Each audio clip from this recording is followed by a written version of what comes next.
Hello and welcome to Return to Regalia, an Underland Chronicles reread podcast. I'm Una. And I'm Nate. Today we'll be covering chapters 11 and 12 of The Marks of Secret, in which the questers experience an earthquake, an avalanche, and a flood. And also, Luxa finally hugs Howard. Yes! Oh my gosh. Yeah, initial thoughts on these chapters? Yeah. My biggest initial thought is, well, first of all, very scary to be in an underground earthquake. Like how you're afraid of big animals, that's not something I like to think about for a while. But honestly, one thing I really like about these is how, like, to the characters, this seems like an interruption to their plan to save the Nibblers. But in the actual story, it actually leads to them finding the Nibblers. I think that's just really fun, and it messes with the usual quest format. Yeah, I hadn't considered that, but you're right. It's like this needed to happen for their quest to find the Nibblers to continue.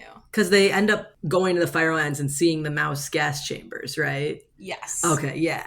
Because at first I forgot about that. I was like, dang, they have to get back to Regalia before we can even have the quest, but no. No, yeah, this is the quest. Yes. You're in it. You better start believing in quests, Gregor. You're in one. It's good to be back recording. We haven't recorded anything in a while. Yeah. In a very long time. It's been a long, busy summer. I had COVID for like a week or two. You did. And finally, we're getting back onto a regular schedule and things are calming down at work. It's really nice to be back on the podcast grind. Hell yeah. I'm enjoying riding the podcast wave of your podcast grind. Awesome. That was it. All right. Where we left off, the earthquake had just struck. Chapter 11 begins with Talia and Hazard getting knocked sideways. When Luxa tries to get Hazard onto Aurora with her, he says he has to stay with Talia because they're going to be bonds.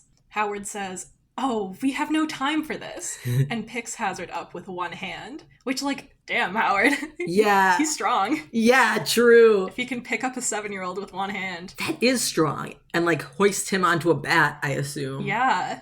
Buff Howard. Yeah, he's super muscly, I guess. I think when he is first introduced, Gregor describes him as being really muscular. That makes sense. I feel like I just glossed over that because Howard does not act like a buff guy. Right. Like a stereotypical muscle head. Yes, he acts like a nerd. Yeah. He's a medic. Yeah. Yeah, and medics are not traditionally buff in fiction, I feel like. Yeah, unless they're like EMTs who have to lift stretchers. Yes. Another thought, I wonder if in the Underland, if a kid and a bat being like, we're going to be bonds, is like, if that's like a serious thing, or if it's when little kids come up to you and say, hey, Joe and I are getting married, so you have to move out because this is our house now. That's funny. I feel like I, as a kid, would be like, oh, I'm going to marry this person, or we're getting married. But I never would say, like, you have to move out. Yeah. Were you engaged as a child? No, I think I just envisioned a future with this boy named Steven, and I specifically envisioned us standing on a small bridge wearing like wedding outfits, and he had a top hat, but I was not romantically interested in this boy. It just seemed that would be convenient. Yeah, I know what you mean. Yeah. I was briefly engaged to a young lad. Oh, right. In my elementary school days. Yes, I remember that. You told me about that. Yeah, and I mean, technically, neither of us ever broke off the engagement. So you've been cheating on him this whole time. This whole time. Wow. I expected better of you. Talia struggles to take off, and Ares swoops down to grab her. As they head toward the other end of the swag, rocks start falling from the tunnel roof. For a second, Gregor is worried they left Temp behind, but then the cockroach bumps into him to let him know that he made it onto Ares. The narration describes the gravel floor rolling like ocean waves, and cracks appear along the walls in tree-like patterns. I don't like that. No, just the imagery of, like, the ground, it becomes, like, liquid-like. Right. Which I think, I feel like that's how earthquakes work, which makes sense, but I feel like I remember... I feel like I've seen footage of an earthquake before, and I've been like, whoa, the ground is not supposed to move like that. Yeah, yeah. I have never lived in a place with earthquakes, though. Me neither. We're tornado kids, you and I. Honestly, I haven't even had to worry about tornadoes that much. Moving to Wisconsin has made me a more nervous person. We used to do tornado drills all the time, but I have never seriously worried about tornadoes ever. Nice. I had to do fewer tornado drills, but have worried more about tornadoes, which I think says a lot about us as people. Maybe all the tornado drills that they made us do as kids just desensitized me. That's true. The youth today are desensitized to tornadoes.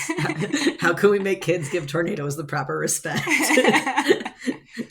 The river crashes down from above, and just before Ares makes it out of the tunnel, a wave hits him. Everyone on Ares' back gets separated in the flood, and Gregor's head smashes into something. Before he passes out, one of the bats picks him up by his foot and sets him on a stone outcropping with Howard, Luxa, and Aurora. Nike and Ares fly out over the water looking for the kids and Temp. Luxa frantically asks Aurora if she can fly, but the bat can't answer because she's too busy coughing up water.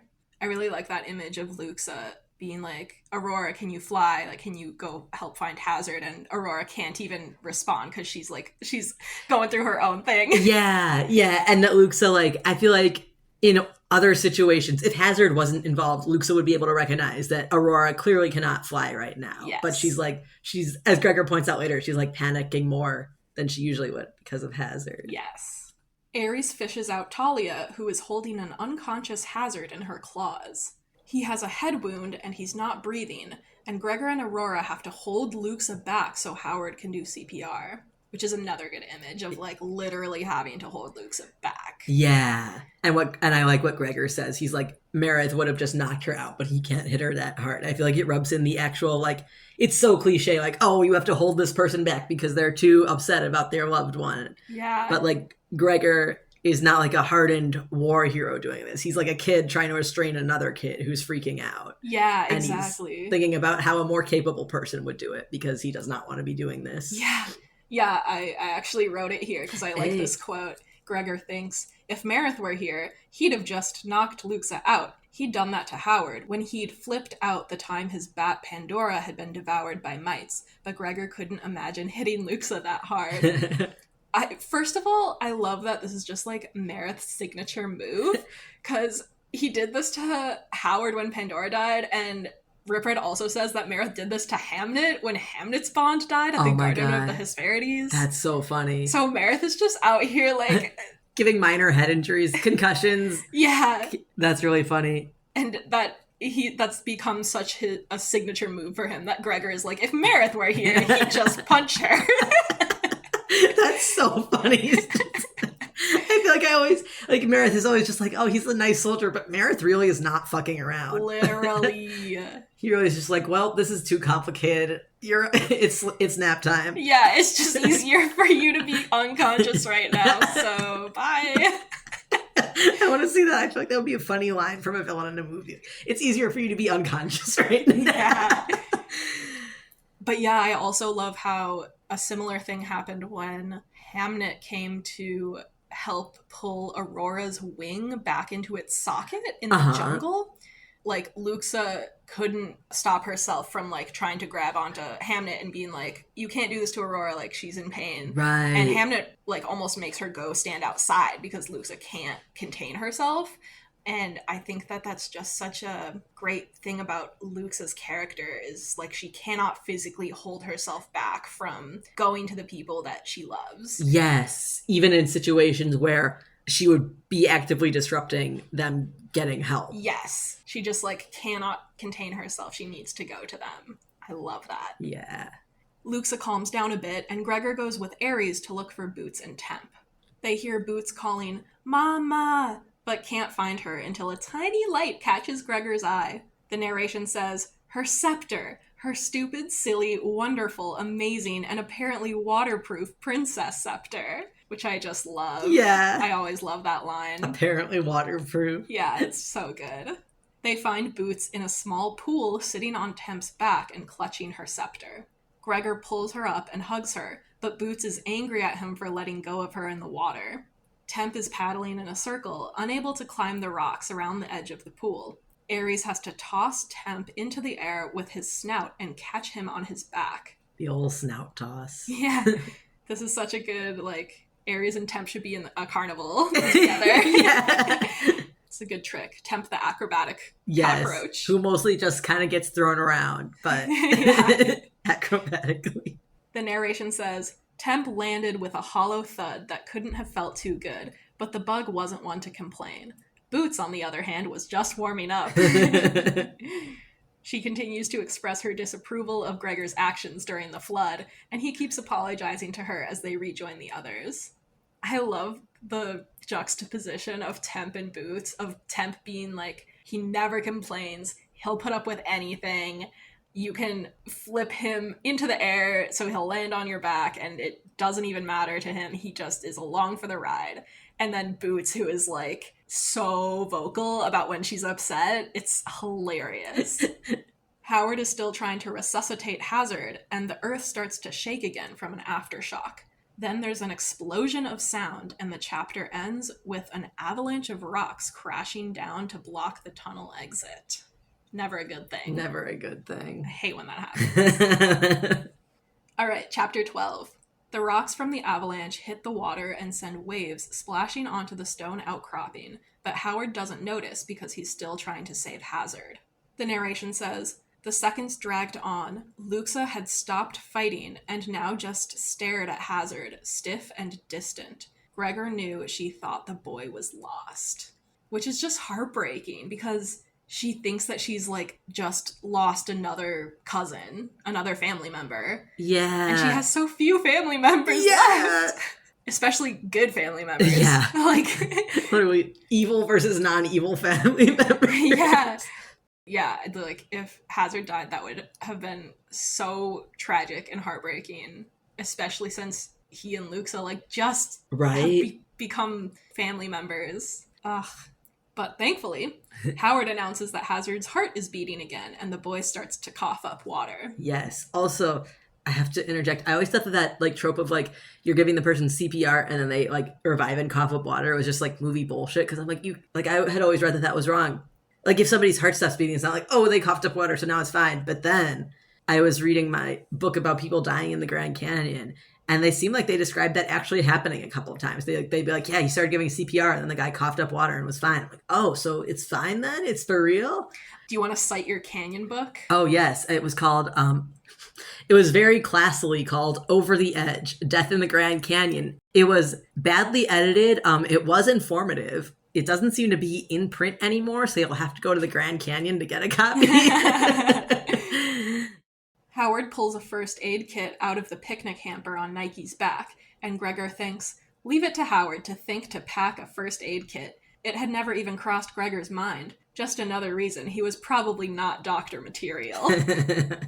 Which I love, because he keeps thinking back to his mom telling him, like, oh, you could be a doctor. And he's like, I really couldn't, Mom. Just writing counter arguments in his head for when he gets back. Yeah. He's like, Mom, I swear, like, I didn't even think to bring a first aid kit on this dangerous mission.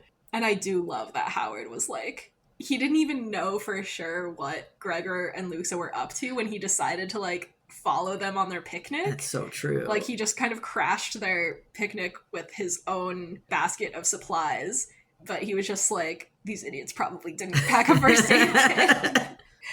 However, Gregor did bring flashlights, which is good because they lost all their torches in the flood. Howard tends to Hazard's head wound.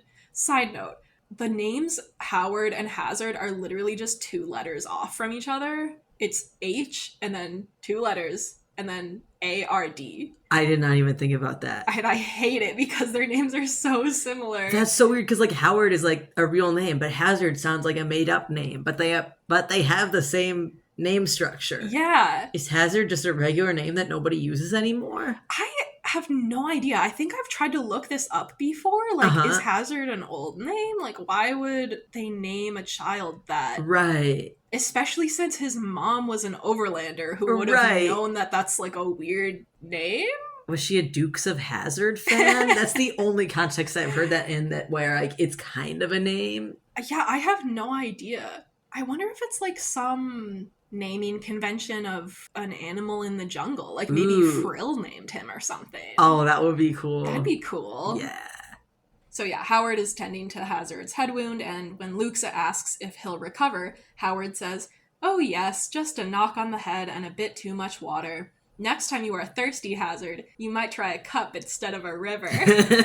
I love Howard so much. He is absolutely one of my favorite characters. Yes. he's up there with Marith for sure. Like, they're tied for first place in my mind. Yes, they're both like the practical people who kind of keep it together, keep things on track. Yes, but they stay silly with it. Right. Which is honestly, I think, very important to keeping it together. Oh, absolutely. Yes. We love a responsible yet silly guy. Yes. Talia laughs hysterically and then starts crying, so Nike snuggles her in her wings. Yes. I'm mad how much Suzanne Collins makes us love Talia and then kills her. Yeah, She's dude. a little orange She's bat. a little baby. Yeah, I'll never be over it. Literally. Howard gives Hazard some painkiller and asks how everyone else is. Boots shows him a tiny little cut on her finger, and Howard says, "Oh dear, we must address that immediately. And line up, all of you. I do not want anyone being brave." I always loved that part. Yes. First of all, that he's like taking Boots seriously, because she's just been through a lot. That's true. And Howard has always been really good with Boots. Like in the Prophecy of Bane book, he calms her down, I think after the squid attack, because he like is singing the rhyme about washing her toes. Oh, yeah. Yeah. Howard's just like really great with her. And then on top of that, he's also like, I know that Hazard was hurt the most, but all of you need to be checked because I don't want anyone like pretending that they're not hurt. Yeah, I love that he calls everybody. Like, he knows that he's with the type of people who would do that. Yeah. I do not want anyone being brave. I like that. Yeah. I'm just like thinking very deeply about that now, just because like Gregor and Luxa especially are asked to be brave like so much. That's so true. But they're just kids, and like here Howard is asking them not to be brave. That's so true. It's like he says it as a joke, or like it's kind of has a joking tone, but it's also like dead serious. He's like it's okay if your injury is not as wicked as Hazard's. Like, please. Exactly. Yeah. Howard tends to everyone's wounds, but no one is seriously injured. As he immobilizes Luxa's sprained finger in a splint, she tells him, "I am so grateful you came." Which I love so much, because just earlier that day, she was so angry at him for crashing their mission. Right. And now she's like, "Oh, actually, it's so good that you're here." Yeah. And I love that she voices that to him. Well, yeah, that's so important that we solve that tension before we go on to the next thing, I feel like. Yeah. Howard says, "I would like that to be carved in stone for when you are deciding who to invite on future picnics." It's just so funny. She thanks him for saving Hazard, and he replies, "He is my cousin, as are you, right?"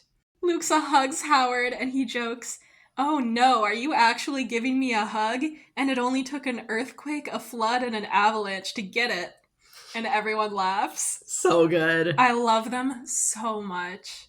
Gregor asks how they'll get back to Regalia now, and Howard explains that they're in Hades Hall, a miles-long passageway that runs deep into the earth and only has 2 exits. One way out was the Swag, which just got blocked, and the other exit, which leads to the Firelands, will take 3 days to reach. After they get out of Hades Hall, it'll take 2 more days to reach Regalia, and Gregor's flashlights won't last that long. Hazard says, "I don't like the dark. I miss the jungle. There was always some light there." That is one upside to the jungle. There was always light because of the little lava streams. Right. And I can imagine that that's pretty jarring for Hazard, going from somewhere where there's always light. Like the same as Gregor when he came down from the Overland. Like, being in complete darkness is an entirely new sensation to him. It's interesting that they both experience that in different ways. Yeah. Or like they experience the same thing, but like on a different scale. Because for Hazard, it was still pretty dark, but it's still an adjustment for him. Yeah. Luxa volunteers to take first watch while the others rest, because she's still too worried about Hazard to sleep. The narration says, "Gregor realized that her loving Hazard had brought a new dimension of anxiety into her life, made her vulnerable in a way she had not been before." I feel like she's developed so much from the Luxa who laughed when they threw Boots cliff. Off the pedestal. Yeah. When Henry was like trying to teach Boots how to fly on the bats. Yeah. Right? Throwing her off the edge of the pedestal. Yeah, like she would understand now why Gregor was upset Yes. about that. Luxa has learned so much empathy. Yeah. Yeah. And also just like she's grown so much from the person she was in the first book who wouldn't let herself feel anything. True. And when she told Gregor like her whole thing about or, like believing every day is her last, and she hasn't cried since her parents died, and after Henry's betrayal she goes completely like despondent and just shuts down. And I feel like she has grown into someone who is so much more aware of her emotions and like able to deal with them in a healthier way. That's so true. But yeah, I love the idea of like her loving Hazard has introduced a new vulnerability. Right. Which is really the price that we all pay for loving people. Literally. Yeah. I read that somewhere. It's the mortifying ordeal of being known. Yes. It's to be loved is to be changed. Yes. It's everything. Gregor volunteers to take first watch with her so he can, quote, keep an eye on her. Sure, Greg. As everyone else falls asleep, Gregor and Luxa sit next to each other on one of the picnic hampers. Gregor takes stock of everything that's happened today and thinks about how worried his family will be. He asks Luxa if the folks back in Regalia will notice the river being lower and come to investigate. He reasons that someone might find where the group made camp at the Nibbler colony and guess where they ended up. Luxa seems doubtful. For one, the river might have flooded the Nibbler colony and erased all signs of them being there. Besides that, no one would expect Luxa and Gregor to take Hazard and Boots so far away from Regalia, and they probably think Howard would be too responsible to allow it. Because Vicus saw them leave with picnic baskets that morning, Luxa thinks the folks back in Regalia are probably searching popular picnic sites for them. Gregor asks how Luxa is doing, and she says she's better now that Hazard's all right. Gregor assures her that Howard will make sure he's okay, and he reminds her that Howard watches over her, too. This reminds Gregor of his awkward date conversation with Howard. And I actually would like to maybe act out this dialogue. Oh my god, let's. With you. Can I grab the book and I'll read? I don't think I have to turn a page. Okay. But yeah, I just want to like go through this with you because the dialogue, it's so good. I can't really capture it with a summary. You're right. He watches over you, too, said Gregor, remembering his uncomfortable date conversation. His face turned hot again. Look, you know when we were leaving Regalia and I said that whole thing about the picnic being a date? I'm sorry. That was just to get us out of there. I didn't mean... You see, I didn't know... In the Overland, a date's not a big deal. Well, it would be for me, but not for other people. Okay, you can stop staring at me now. I'm done. Those violet eyes had been locked on his face as he floundered through the explanation. Did Howard say something to you about it? Asked Luxa, not looking away. Yeah, he made it pretty clear you and I weren't going on any dates. They both laughed. I knew you did not mean anything by it, said Luxa. I am sure I am not at all the person you would choose to invite on a date. That's not true, Gregor blurted out. Oh man, why did he say that? She had been perfectly willing to go with the "that was just to get us out of Regalia" excuse. And here he was, stepping right back into it. I mean, there's nothing wrong with you. That sounded bad too. It's just the whole queen thing. And the Overlander thing, she said, finally looking away. Yeah, he said. What did that mean? That if he weren't an Overlander, she might what? He had to stop this now. He needed to change the subject. New subject. New subject. Do you want a sandwich? He said. A sandwich? Said Luxa. Yes. I'll make some, said Gregor. They ate cheese sandwiches and talked very little. When Aries and Nike awoke to take the next shift, Gregor lay down next to Boots and pulled the edge of the blanket up over his face, grateful to be away from Lux's eyes. Scene. Yeah. Thank you for doing that with me. That was a good time. It's so good. I think the dialogue is just exquisite. Like, the awkwardness, the realness. I don't know. It's just, like, so genuine. I love that they get to have their high school rom-com moment. Yes. Like, middle school, really. Middle school, yeah. Yeah, like, they're just so earnest with each other, and they're, like, trying so hard, but they keep, like, messing up. Like, they're not saying the right things to each other, but they don't want to, like, make each other mad. Yeah, and that they both, and Gregor comes up with the sandwiches excuse, and they're both like, yep, sandwiches, good idea. Yep, let's move on. The next morning, Howard draws a little map to illustrate the journey ahead of them. He marks their current position, the river, the waterway, and the Firelands. Then he draws an S-shaped line between them and the Firelands to indicate Hades Hall. Gregor asks where Regalia is, and Howard points to a spot on the S-shaped line, but he explains they won't run into Regalia because they'll actually be going underneath it. First of all, I hate that. I feel like I hadn't comprehended until I read this part of the book that they were like going deeper underground right now. And that is terrifying. Like I always did imagine the underland is like kind of like a little cutout from the earth and everything is on a flat plane in that cutout. So Howard saying, no, we're actually going under it is terrifying. Second of all, Howard tells Gregor to think of the underland like a sphere. And that reminded me of a moment from the book Ender's Game, which is about this kid who goes to space and does things in space, basically. But he and a bunch of other kids are taken with like the army and they get on a spaceship. And it's the first time that he's ever experienced anti-gravity. And the like drill sergeant guy is telling an important speech and Ender starts laughing and the drill sergeant guy is like, why are you laughing? And Ender says, well, it's funny because we're acting like you're standing up and we're all standing up watching you, but you could just be upside down right now.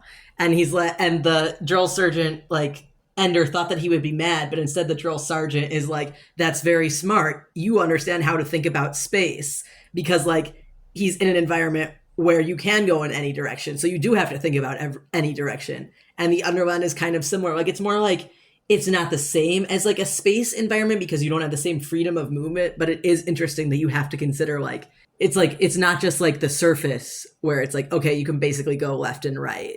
It's like, no, there's all these other like ways to shortcut and just like a different way to think about how to move that like in Ender's Game, Ender being able to visualize that he's in a 3D environment. It like gives him an advantage in tactical stuff because he expects more like somebody to attack him from above. And similarly to that, Howard has an advantage, or just like Howard has naturally grown up in this environment and he knows how it works. And Gregor, meanwhile, is confused that he's like, why are we going past Regalia, but we can't go back to it yet? And I think I really like that. Yeah.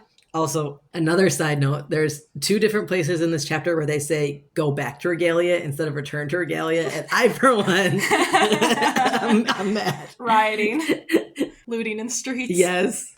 No, yeah, I think that the thing that Howard says about, like, think of it as a sphere is so funny because, like, the Earth is a sphere. Wait, yeah. And, like, Gregor knows that. And, like, I guess theoretically Howard and Luxa also know that the Earth is a sphere, but, like, they don't reckon with that the same way that we do because we live on the surface. That's so true. They're in the sphere. Yeah, they're inside the sphere. So when Howard is like, Gregor, you have to think of it as a sphere, it's like, yeah, we know. I didn't even think of that. But even funnier is when Luxa says, I do not much like going so deep in the earth. And Gregor thinks that that's ironic because she's already deep in the earth. And I also thought that. I'm like, girl, you already are not on the surface. Like, what's a few more 100 feet downward? No, I get it. There's a difference. Like, there's a difference. It's just like all those videos we've watched about caves, you know, that one where it was like people are exploring the world's deepest cave. Like they haven't found the end of it yet. They're just going down. They're spending nights in this cave.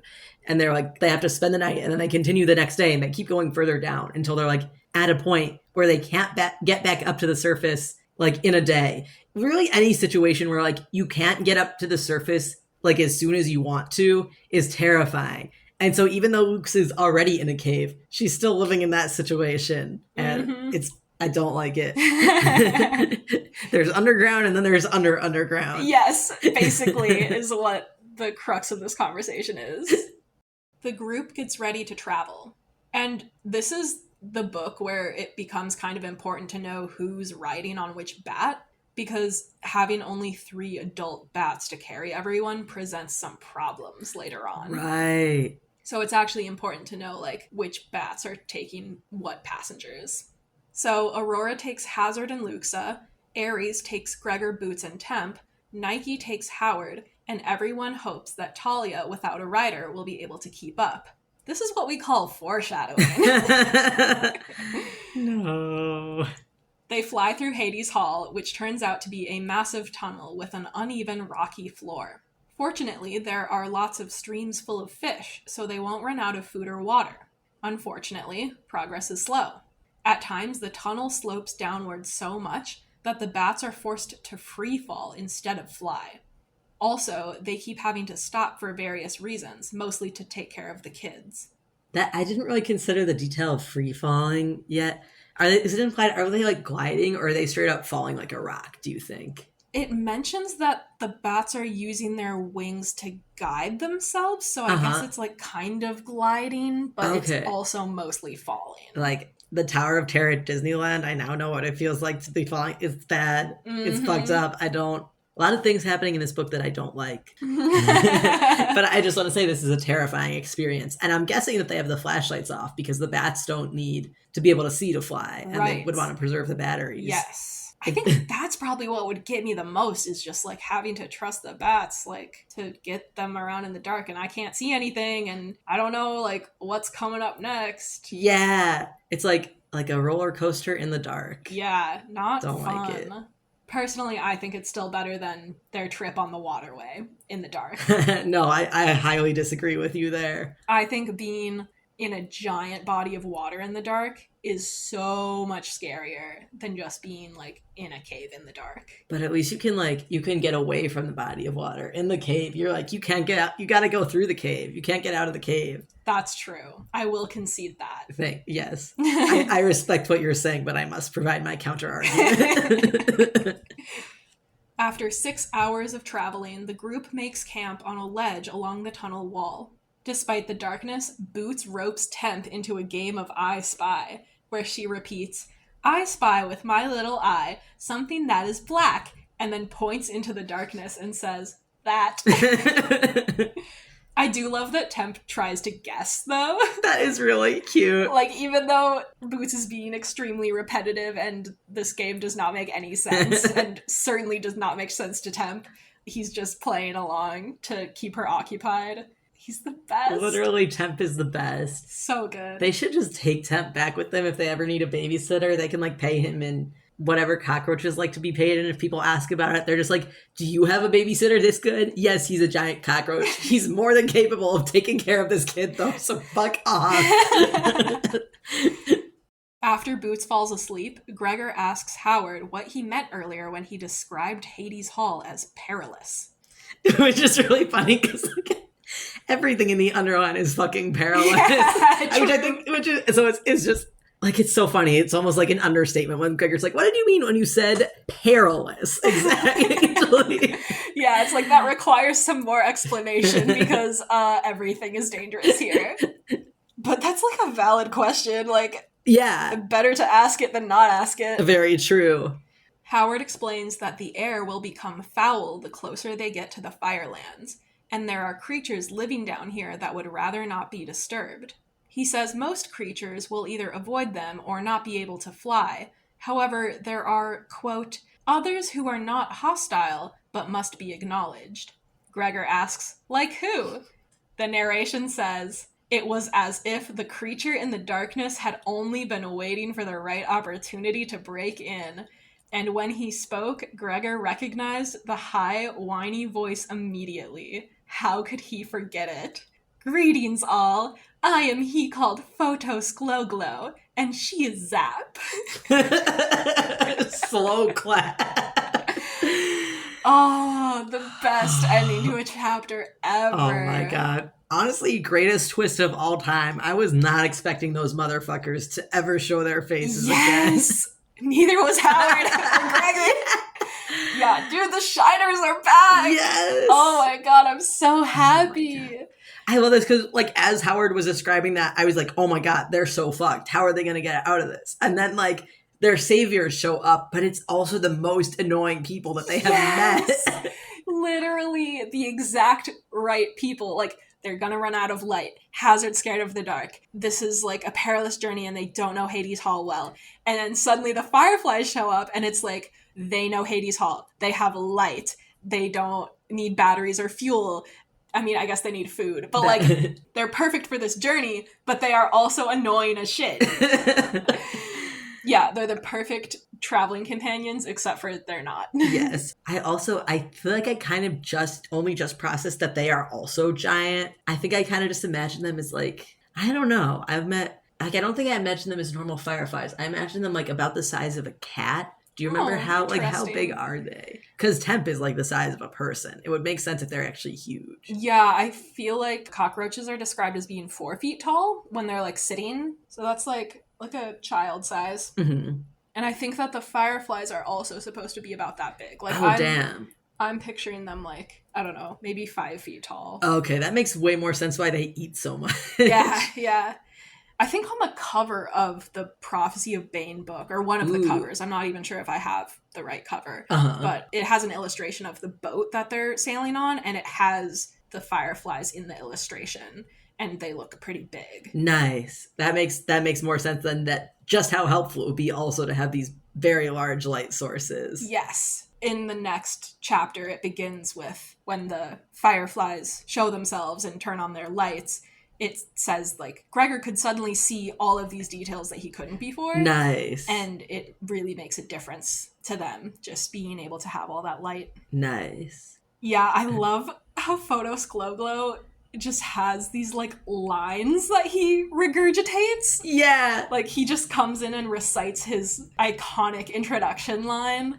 Literally. Like, why is he doing this? In how many situations has he ever had a chance to use this line? He uses it every chance he gets, probably. I also love that, like, clearly the fireflies have been listening to them for some time. How long have they been following them for? Waiting for the right moment to make their entrance. Yes. Not even, like, in a way that they can get an advantage, necessarily, but in the way that's most dramatic for Yes. them. They're like the theater kids of the Underland. Oh my god. Yeah, they're the best. Yeah. I love the Shiners so much, and we are going to get a whole lot more of them next chapter. I am so excited.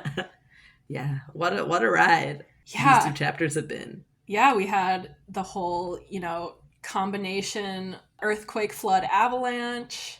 We had a near-death experience with Hazard. We had an amazing dialogue between Luke and Gregor. Oh, I love when they just like sit and talk to each other about real shit, because it just manages to be so good. And they do that a lot in this book, and I think that's why it's my favorite. Mm-hmm. I mean, among other reasons. But yeah, I feel like it always blows my mind how much longer these books feel than how they are. Like, because I feel like if I read this and like I thought back on it, I'd be like, yeah, there were a ton of times where Luke and Gregor have these deep conversations, but really it's a very short conversation that like Suzanne Collins just says so much while saying so little. Yes. Yeah, I think it's just they're so well written, so well described, and each line, like, there's never a word wasted. There's no extraneous parts to this narrative. It's just like necessary. It's this distilled story. That's so essence. true. Like, it's the opposite of a fantasy world where you like get like a Lord of the Rings situation where you get everything. Yes. But it still works. Yeah.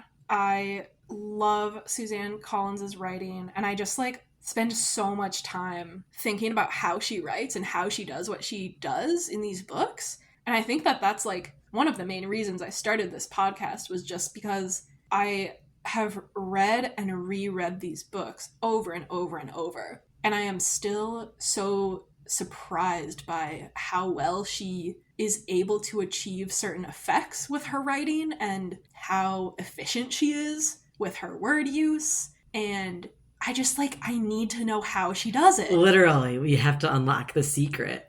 I feel like that's such a good way to describe her, like efficient or precise. Is that, like, yes. Yeah, she has a lot of precision in her writing. It's reminding me of like how in the Hunger Games we really get like, I guess in the recently released Songbirds and Snakes we get more backstory, but we really don't get like it's kind of a wild situation that they're in. Like, we have all these places, it's ruled by this one place, they make us do these crazy games. Like, you could really talk a lot about that, but she gives the readers like enough to make it feel real, and like, or not even enough to make it feel real, like enough to make it coherent internally, and like be something that they can like feel for. Like, it's consistent. It makes enough sense that people understand the stakes and feel for the characters. Yes. And that's all we get. Yes, it's enough to latch onto. It's enough to create a story. Over the weekend, I went to a Comic-Con, and they had a bunch of panels that were kind of like how to write different things. And one of them was just about short story creation. And the guy had some really good advice. And one thing that stuck with me was he said, "What's the difference between plot and story?" And I was like, "They're the same thing." And he's like, "Plot is the beginning, middle, and end of what is happening in the thing that you have written. The story is everything that is happening in the world of your story." Like, there's a difference between everything that happens and everything you write down. Ooh. And I'm not sure if I'm conveying that exactly correctly, but I feel like Suzanne Collins is really good at having a huge, gigantic, sweeping story with tons of detail and world building and implications about all this other stuff that is happening off page, but then the plot within that larger story is much more compact. That's so true. I feel like it goes back. I feel like you've talked about this before, that the other advice that you got was like, don't write a poem about war.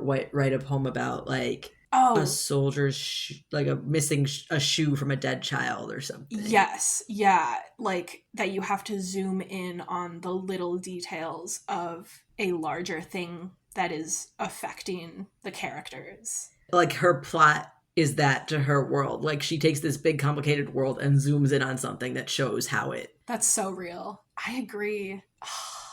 Good writing. God, she's good. I just need to know how she does it. Right? I just feel like if I reread her stuff enough, I can like crack the code. She's just so good. You're trying to read The Marks of Secret. You need Lizzie. We need Lizzie in her bread here. Yeah, she would be able to break the code for us of how Suzanne Collins does this. God. Well, thank you so much for joining me, Nate. Yeah, thank you for having me. This was a good time. Always. Yes. Our next episode will cover chapters 13 and 14. Find us on Tumblr, Instagram, and YouTube at Return to Regalia, all one word. Thank you for listening, and until next time, fly you high. Fly you high.